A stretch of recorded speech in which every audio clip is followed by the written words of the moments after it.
Bonjour et bienvenue dans cette deuxième vidéo du Capitaine Nat sur la théorie des jeux. Aujourd'hui, nous allons parler d'un jeu un peu spécial, le jeu du croisement. Alors en quoi ça consiste? Donc vous avez tous déjà connu ce moment gênant où vous marchez en plein milieu du couloir et vous allez croiser quelqu'un, un autre marcheur, et sauf que vous ne savez pas si vous devez aller à gauche du marcheur, à droite du marcheur, et le couloir est plutôt étroit. Et pour finir, vous êtes tous les deux en train de vous poser la question, parce que lui il a la même réflexion en face, vous faites pas attention et paf, vous rentrez l'un dans l'autre. C'est pas forcément une situation très agréable. Donc, vous préfériez l'éviter à l'avenir. Donc, comment est-ce qu'on va modéliser ça? On va dire que lorsqu'on va se heurter, on va perdre un point. On va avoir un gain négatif. Donc, on va avoir une perte de 1. Quel tableau est-ce qu'on va pouvoir faire donc, c'est un tableau à deux entrées. Donc, soit je vais contourner le marcheur par la droite, soit je vais contourner le marcheur par la gauche. Donc, moi, j'ai le choix entre aller à droite ou aller à gauche. Et même chose pour lui, il a le choix d'aller à droite, à sa droite ou à sa gauche. Donc, d'un côté, il y a moi, et de l'autre, il y a le marcheur. Donc ce couloir, si vous voulez, lui, il se trouve juste ici, moi je me trouve là, et soit je vais, ça ce serait à droite, et lui, alors, il devrait aussi aller à sa droite si on ne veut pas se heurter, parce que si jamais il allait à sa gauche, eh bien on entrerait en collision, et c'est pas ce qu'on veut. Donc quand on entre en collision, on va dire qu'on perd un point. Lorsqu'on n'entre pas en collision, on ne perd pas de points, mais on n'en gagne pas forcément non plus. Juste pas entrer en collision, on a réussi à passer l'un à côté de l'autre sans se heurter. Donc c'est la première fois qu'on se voit, on va devoir tous les deux prendre cette décision, on n'a pas eu le temps d'en discuter à l'avance, et on ne sait pas si l'autre il va plutôt aller à droite ou plutôt aller à gauche. C'est le premier croisement qu'on a. Pour imaginer qu'il y ait plus de croisements par après. Bon, remplissons déjà notre tableau des gains. Donc si lui il va à droite, et que moi je vais à droite, on se trouve ici, on ne se heurte pas, aucun d'entre nous ne perd de points. Par contre, si lui il avait été à gauche et moi que j'avais été à droite, donc moi je vais à droite, et puis lui il va à sa gauche, eh bien on se heurte, on perd tous les deux un point. Même chose, si lui il allait à sa gauche et que moi à sa droite, et que moi j'allais à ma gauche, eh bien alors on se heurte. Et ça, c'est une perte de 1 point pour nous deux. Et si jamais j'allais à ma gauche et que lui allait à sa gauche, eh bien on ne se heurte pas. Alors, la question qu'on se pose, donc c'est déjà combien de tours est-ce qu'on va jouer à ce jeu? Du coup, on va le faire une fois par croisement. À chaque fois qu'on va se croiser, on va recommencer ce jeu.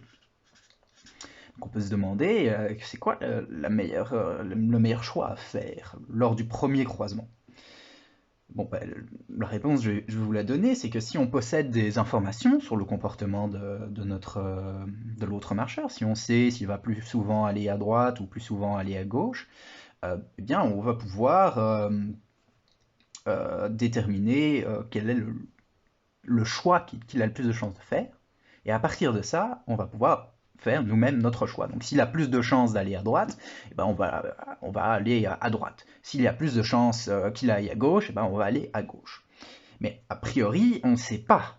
On n'a aucune information sur l'autre marcheur. Donc, dans ce cas-là, peu importe le choix qu'on fait, eh bien, ça n'aura pas d'importance parce qu'on n'a aucune idée du choix que l'autre va faire. En fait, quand on n'a aucune idée, notre a priori sur le choix que va faire le marcheur, c'est un choix aléatoire. Pour ceux qui n'ont pas retenu le choix, ce que c'est qu'un choix aléatoire, je vous invite à regarder la vidéo précédente. Mais le choix aléatoire de ce marcheur, c'est notre a priori sur son choix. Quel choix est-ce qu'on pense qu'il fait? On pense qu'il fait le choix aléatoire équiprobable, c'est-à-dire que il y a une chance sur deux qu'il aille à droite et une chance sur deux qu'il aille à gauche. Donc ça, ce serait droite. Et ça, ce serait gauche. Une chance sur deux. Donc ça, ce serait le choix de notre marcheur sans information. Mais si j'ai un peu plus d'informations que j'estime qu'il a 2 fois plus de chances d'aller à droite que d'aller à gauche, alors je vais lui dire il a 2 chances sur 3 d'aller à droite, et une chance sur 3 d'aller à gauche. Bon, ben, à partir du moment où il a ce choix-ci, alors là, j'ai intérêt à plutôt aller à droite. Donc je vais choisir d'aller à droite moi aussi pour me trouver dans cette case-là. 2 fois sur 3. Comme ça, 2 fois sur 3, on ne se heurtera pas, et 1 fois sur 3, on se heurtera avec ce choix-là. Si le marcheur en face a bel et bien fait ce choix-là, de 2 fois sur 3 aller à droite et 1 fois sur 3 aller à gauche. Donc, voilà la réponse sur quand on n'a aucune information ou quand on a une petite information sur le choix du marcheur. Maintenant, imaginons, donc au premier croisement, on s'est croisé et on ne s'est pas heurté. Donc, par exemple, le premier croisement, lui, il a été à sa gauche et moi, j'ai été à ma gauche. Ok, donc ça, c'est le premier croisement.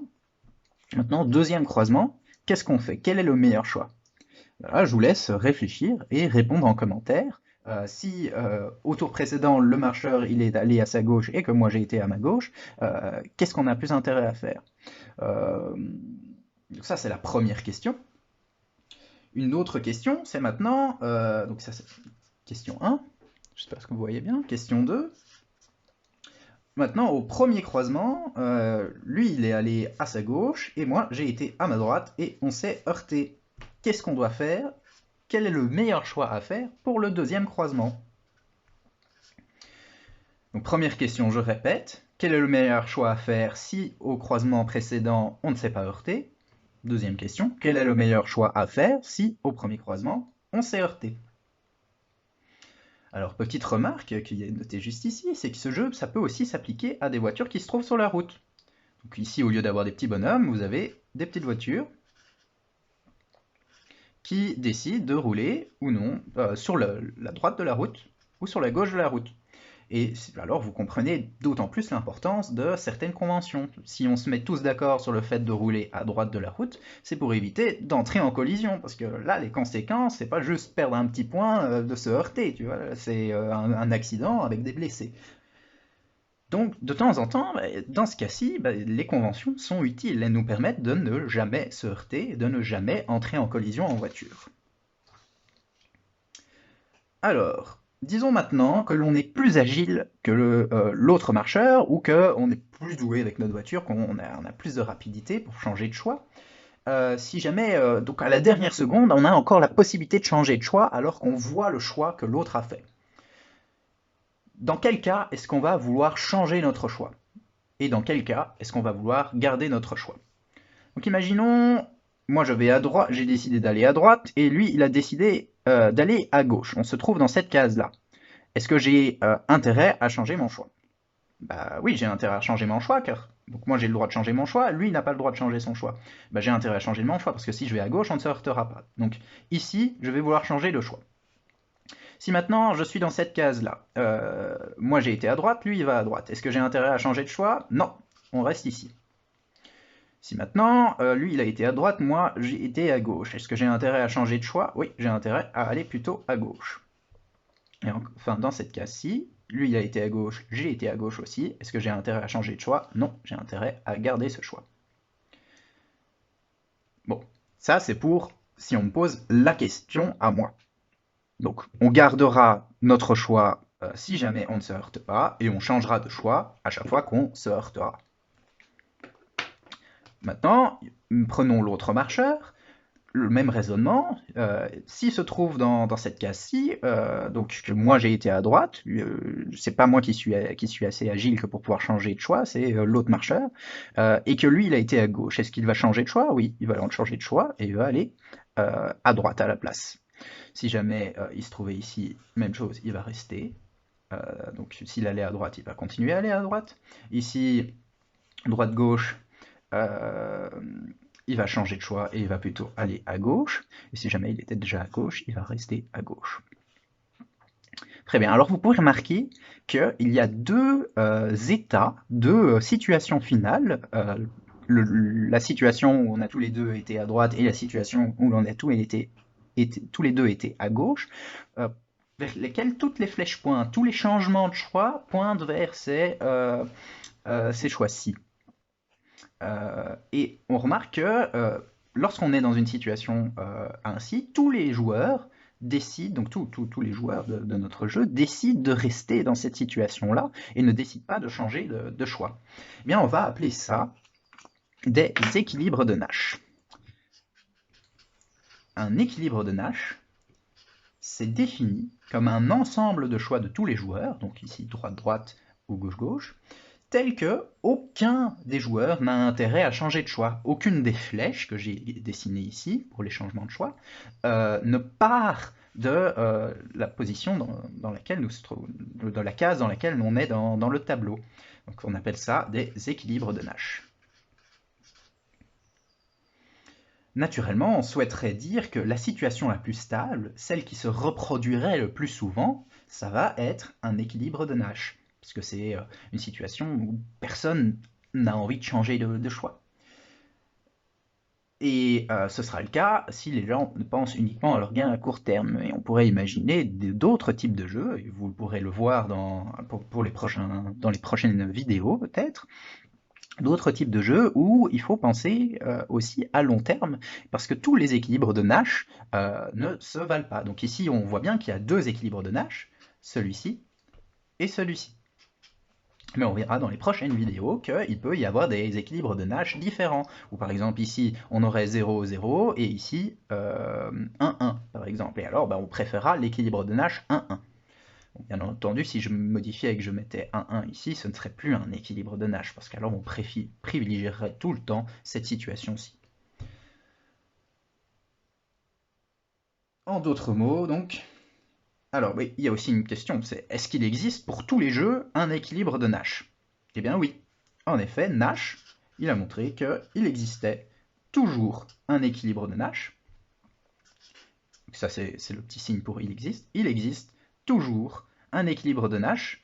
On va appeler ça un équilibre de Nash. Pour tout, mais cet équilibre de Nash, il n'est pas forcément pour les choix déterminés. Ça peut aussi être pour les choix aléatoires. Donc il existera un ensemble de choix aléatoires tels qu'aucun joueur n'a intérêt à changer son choix aléatoire. Donc c'est un peu plus compliqué, mais ce petit Nash, il a dit que, enfin ce petit Nash, ce grand Nash, ce grand homme, il a dit que, il a même démontré que tous les jeux possèdent au moins un de ces équilibres de Nash, une situation pour laquelle aucun des joueurs n'a intérêt à changer son choix, et au moins un parmi les choix aléatoires. Donc les choix aléatoires, c'est tous les choix où on assigne une probabilité à des choix déterminés possibles. Donc ici, par exemple, je dirais 2 choix sur 3 à droite, 1 fois sur 3 à gauche, ce serait un choix aléatoire. Bien voilà. C'est tout pour le croisement. Si vous avez des questions, n'hésitez pas et n'oubliez pas de répondre à la question que je vous ai posée au cours de la vidéo. Si au premier croisement, on ne s'est pas heurté, qu'est-ce qu'on doit faire au second croisement? Quel choix est-ce qu'on doit faire au second croisement? Et si jamais on s'est heurté, quelle est la situation, quel choix est-ce qu'on va devoir faire au second croisement? Donc le résultat du premier croisement aura une influence sur le choix qu'on va faire au deuxième croisement. Mais je vous demande d'expliquer comment, pourquoi et quel est le meilleur choix à faire en fonction du résultat du premier croisement. Eh bien, au revoir et à la prochaine vidéo.